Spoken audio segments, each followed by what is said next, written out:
Are we live? Hi, Dr. Kim, Dr. Burris. I know you guys were busy. Thanks for popping in. You are live, so we're ready to go with the COVID-19 update. I'll bug out here. Awesome. I'm Dr. Krista Burris, And I'm Dr. Michael Kim. and we're here on July 14th, 2021, to talk about the state of COVID in the Coachella Valley and Riverside County, California, US, and the world. So, I think probably top of my mind right now is the concern over what's happening with our case numbers, both locally and counties and statewide.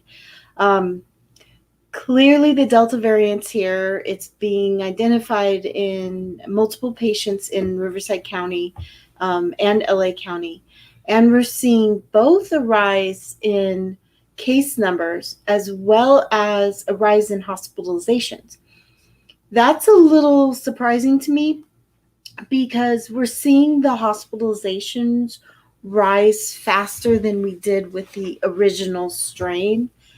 I don't know if you remember, but the original strain, we didn't start to see hospitalizations for about 3 weeks after we started to see the case numbers rise. And with this one, we've seen the hospital rates go up now within about a week and a half. So it's definitely seems to be moving very rapidly.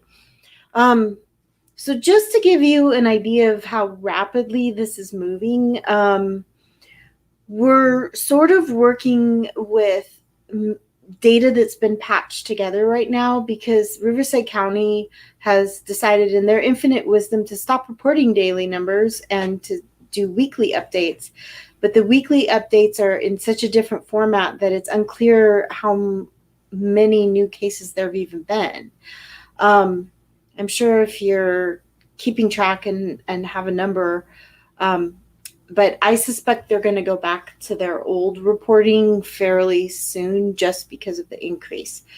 But what we know for sure is that the hospitalization rates in our local hospitals have gone up about 300% this week. So the absolute numbers are still low. For instance, Eisenhower puts out their hospitalization numbers, and they were averaging around 4 patients in the hospital with COVID last week. This week, they're at around 12. And even though, again, those numbers are low, that threefold increase is, or actually it's 3 to 4-fold increase is really surprising and quick. So, imagine if it happens one more time, we're back up at around 40 patients, and that can happen within a week. So that would mean reopening COVID wards. It's sort of a wake-up call that we're not quite out of the woods. Also, if you look at California's numbers, a week ago, we had a 7-day average of about 900 to 1,000 cases per day in California. The last couple of days, we've seen increasing numbers that were in the 4,000 to 5,000 range. So it was like low 4,000s, then high 4,000s, and now mid 5,000s today. So I think we should be mightily concerned that even though we have decent vaccination rates, because we loosened up and started moving around a lot more, we had the holiday and we stopped mask mandates. At the same time, we still had around half our population unprotected, that we're 100% going to see a bigger surge than I was thinking, just based on this week's trends. Yeah, and you get anecdotal stories of different states having the same kinds of problems, not the whole state, but certain pockets in the states. And so, those are indicators of what could happen, right? It's not if it happens in some county in, Florida, it's going to happen here. But it means it can happen here. So, and the more we get that, which it seems like a lot of different places in different states are having the same, story of the same amount of hospitalization took them a shorter amount of time than they did even at the height of the pandemic. That makes me a little concerned. We still have a lot of, pluses for us, but those are getting stacked with some more negatives, right? So it's a matter of, I guess the whole thing where, if you have to make a decision, you stack all the positives on one side and all the negatives on the other side. And we had a lot of positives that are going for us. And now it seems like, the negatives are getting stacked up a little bit more. So I don't think we'll see the same spike we did in terms of the overwhelming the hospital system. Some places will, but I do think it's going to pop. And the thing that makes me not concerned or just a lot of it is preventable. That's the bottom line is a lot of this right now is preventable, not even just vaccine alone. Let's just, even cut that conversation out, even though that's like the biggest piece. But the masking and the social distancing, if we went a little bit to that, we could stop the potential spread of this because it is a faster, quicker variant, and some people would say, well, there's always going to be another variant. Well, then there'll always be something, right? There's always going to be a down economy. Why even try? There'll always be, rather than think it that way, I think we should say, well, let's try to do the best we can. And if another one comes and it's more virulent, we'll deal with it at that time. But it doesn't mean it's around the corner, right? And so I think if we can do as much as we can now, because, the more vulnerable populations and the older people are more vaccinated than others. And so they have more of a plus, more of an edge than the younger.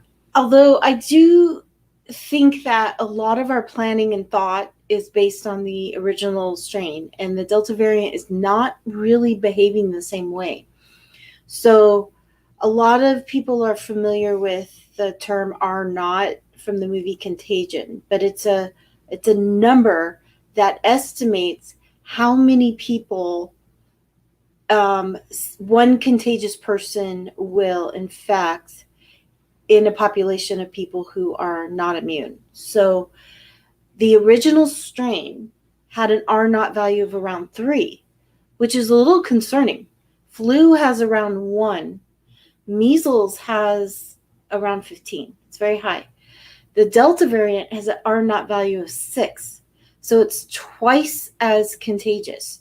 So that means if somebody is carrying the Delta variant and walks into a room, say a classroom, and they spend about 15 minutes in that room with a bunch of people who are non-immune, who are also walking around, no masks.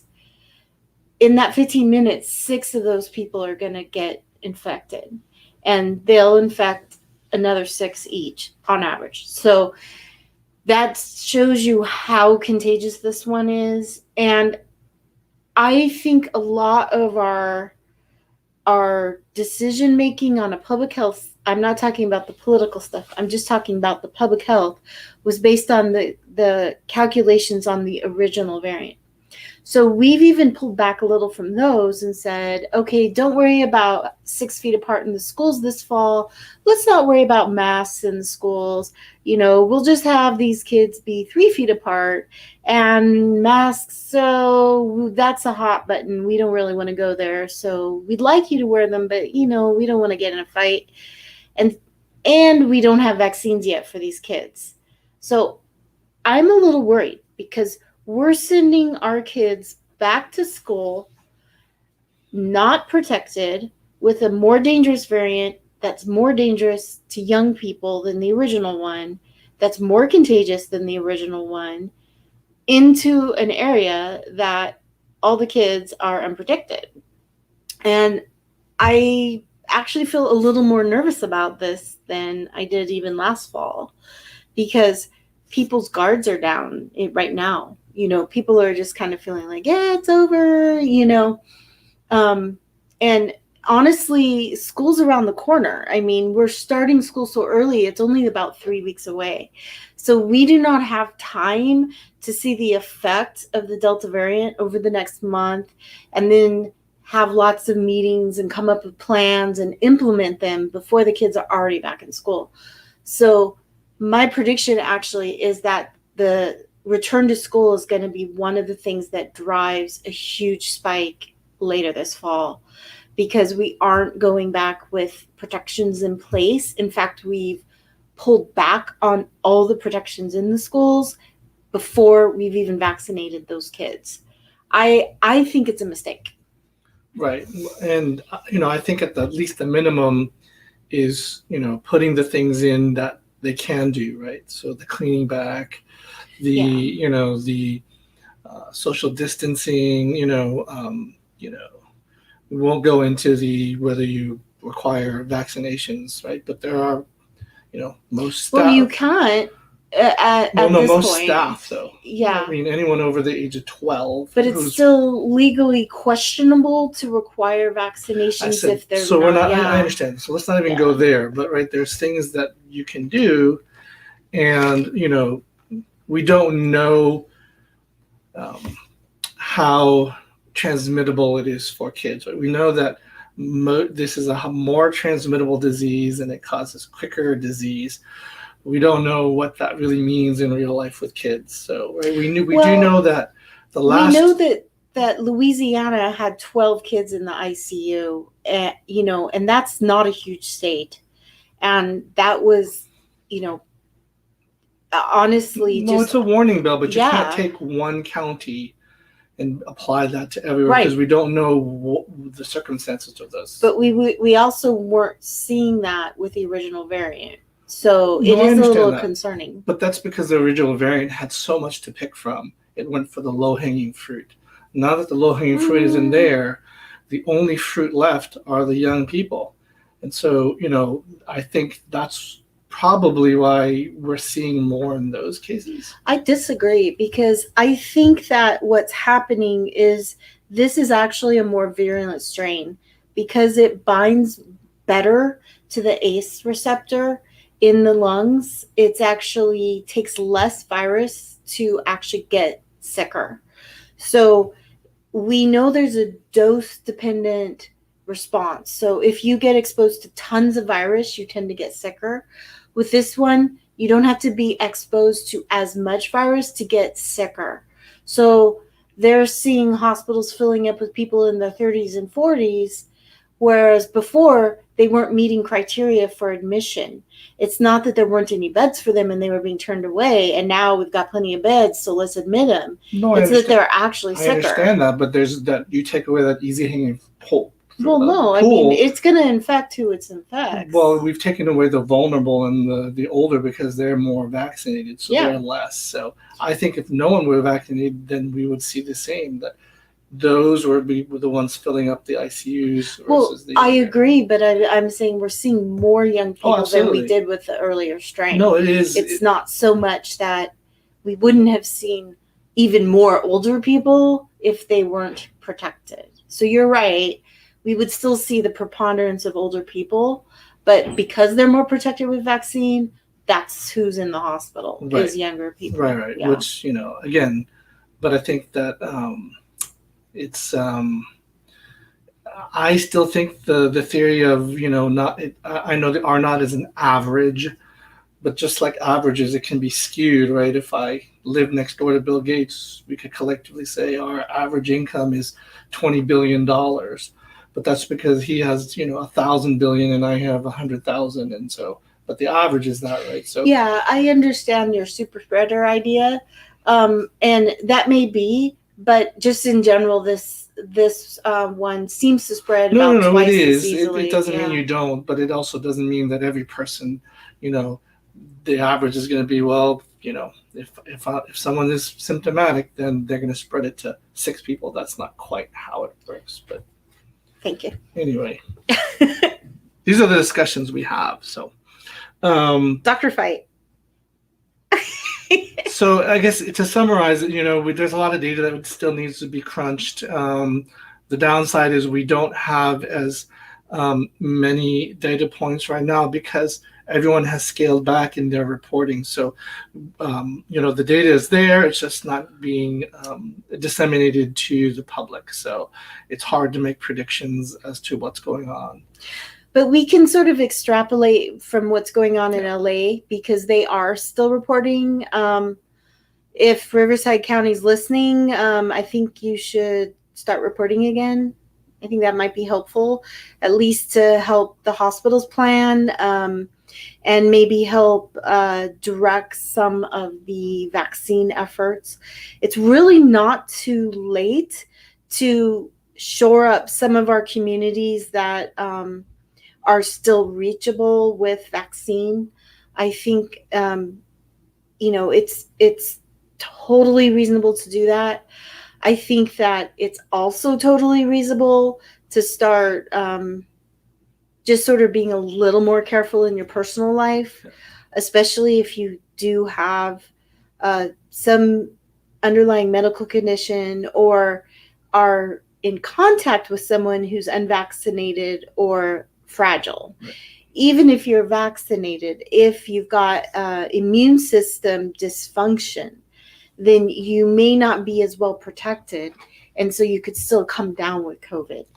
Yeah. Right. And then if you're, not that we have many listeners, but, if you're a school administrator or, dust off the playbook, have in case of emergency, break this glass and, have it there, and hopefully you'll never have to use it. But it doesn't, don't throw that away because there's a small chance that you're going to need it again. So, yeah, I mean, worst case scenario, we have like huge outbreaks in the schools and the schools end up having to shut down.